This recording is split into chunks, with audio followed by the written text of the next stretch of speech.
WW, de volta do intervalo, já dou minhas boas-vindas ao professor Caio Enan Lehmann, que está aqui para participar dessa nossa nova rodada sobre guerra da Ucrânia. Nessa sexta-feira, o presidente Vladimir Putin mandou um recado à Polônia e disse que qualquer ataque à Belarus será considerado um ataque contra a Rússia. A declaração do líder russo acontece depois que o Conselho de Segurança de Varsóvia decidiu aumentar a presença militar na região da fronteira com a vizinha Belarus após a chegada dos combatentes do grupo mercenário Wagner. Putin também acusou a Polônia de ter ambições territoriais com as terras bielorrussas e disse que a região ocidental polonesa havia sido um presente do líder soviético Joseph Stalin. A fala provocou a resposta do premier polonês.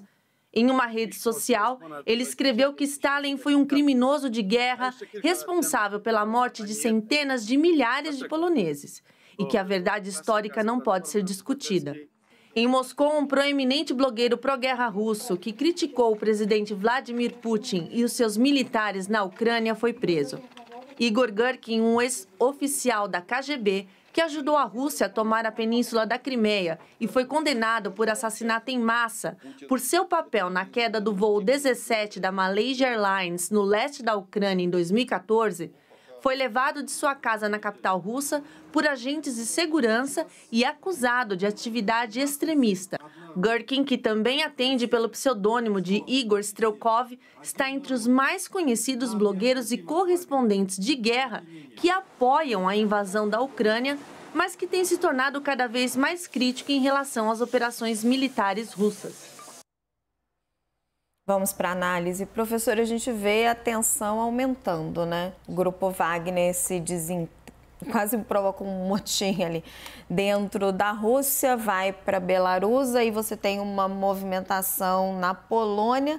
Mas quais são as chances concretas da Polônia atacar a Belarus e a Rússia revidar? Boa noite, primeiro, muito obrigado pelo convite. As chances são zero. De ponto de vista, a Polônia não tem nenhum interesse tático e estratégico em atacar nem a Rússia nem a Belarus. Então, isso é vamos dizer, uma tática de diversão de Vladimir Putin para construir uma narrativa que diz que, olha, o mundo inteiro é contra nós e nós temos que nos defender. E ele tem que justificar, de alguma maneira, a continuidade da guerra, que não está indo bem para ele, né, do ponto de vista russo. Então, por isso ele está tentando construir essa narrativa que esse é um conflito mais amplo, que envolve a Rússia inteira e os poucos aliados que a Rússia ainda tem na Europa. E também, se a Rússia ataca a Polônia, ela está atacando a OTAN. Agora, professor, por que essa necessidade do Putin de sempre continuar com a guerra? E a gente vê isso desde antes da guerra da Ucrânia, né? Ele passa vários períodos em guerra, já atacou em várias direções. Por que o senhor menciona isso? Por que isso é tão importante para a sobrevivência dele como líder dentro do seu país? Líderes russos que perderam guerras tendem a não sobreviver politicamente e às vezes fisicamente. Então, para ele é importante. Ele tem que mostrar alguma vitória, algum ganho para a Rússia saindo desse conflito, dessa guerra. E como a senhora colocou corretamente, né, desde que ele chegou no poder, um pouco mais de 20 anos atrás, não é a primeira vez, não é o primeiro conflito, não é a primeira conquista, entre aspas, territorial. E isso tem a ver com ideológico, essa ideia de a Rússia ser um país grande, uma nação grande que merece, entre aspas, esses ganhos territoriais, que está reconquistando aquilo que Mikhail Gorbachev, entre aspas, perdeu quando a União Soviética entrou em colapso. E segundo, é prático que ele tem um sistema enorme de corrupção que depende de acesso a novos bens, sejam bens naturais, sejam territórios, seja o que for. Então, ele sempre tem que aumentar aquilo que ele tem para poder sustentar o sistema que ele construiu. Todos esses homens do Putin que ficam ali em volta dele.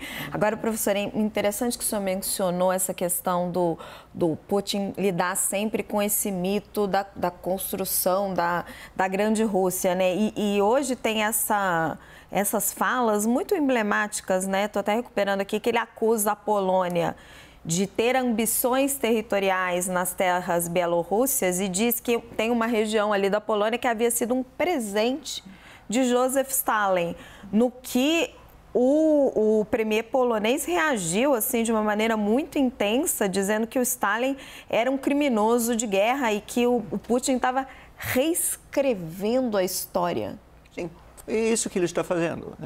A Polônia... Explica um pouco para os brasileiros que não estão tão familiarizados com isso, o que é isso? Sim, no final das contas, a Polônia, como Estado, como país moderno, teve a infelicidade, em muitos aspectos, de nascer entre a Alemanha por um lado e a Rússia por outro lado.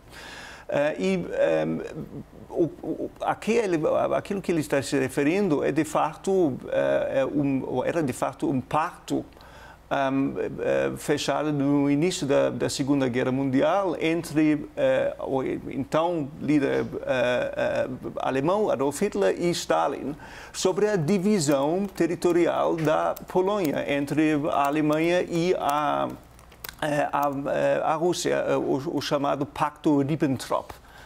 Não vou entrar em grandes detalhes aqui, mas basicamente foi um pacto que dividiu a Polônia entre a Alemanha e a Rússia, e esse pacto durou até a invasão alemã na Rússia, o que obviamente depois acabou com o pacto. Mas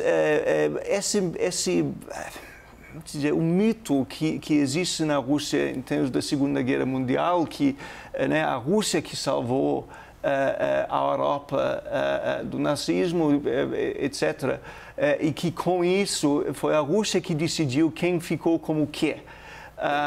Isso é algo que é muito forte na Rússia, que é algo que Putin, por razões ideológicas, nacionalistas, está muito e fomentando muito nos últimos anos, nas últimas décadas até. Professor, infelizmente o nosso tempo está acabando, mas eu queria falar ainda um pouquinho desse blogueiro que foi preso, um blogueiro pró-guerra, teoricamente, então, pró-Putin, esse Igor Girkin. E se a gente juntar isso com o Grupo Wagner, que também era um aliado de Putin, que praticamente chega às portas de Moscou com tanques, o que está acontecendo? Ele está perdendo sustentação interna?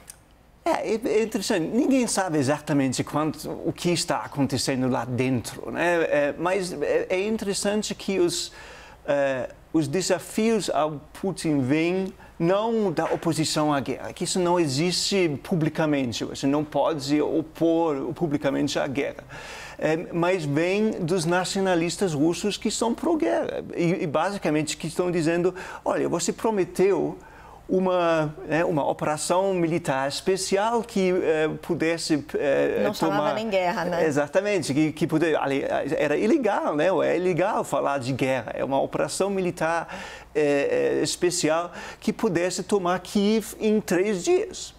E isso, obviamente, não aconteceu. A gente está em quase 1 ano e meio, aliás, a gente está em 1 ano e meio de conflito. E a Rússia não vai ganhar essa guerra se a vencer quer dizer a tomada de Kiev e uma instalação de um governo pró-russo. E isso que está criando problemas para o Putin do lado nacionalista, ou seja, aqueles que apoiaram ou apoiam a guerra desde o início. Perfeito. Professor, obrigado pela aula que nós todos ganhamos aqui no WW. Gente, infelizmente o tempo acabou. Eu agradeço demais ao professor Caio Lehmann, que nos deu o prazer da sua companhia nessa sexta-feira à noite, e a vocês que nos acompanharam até aqui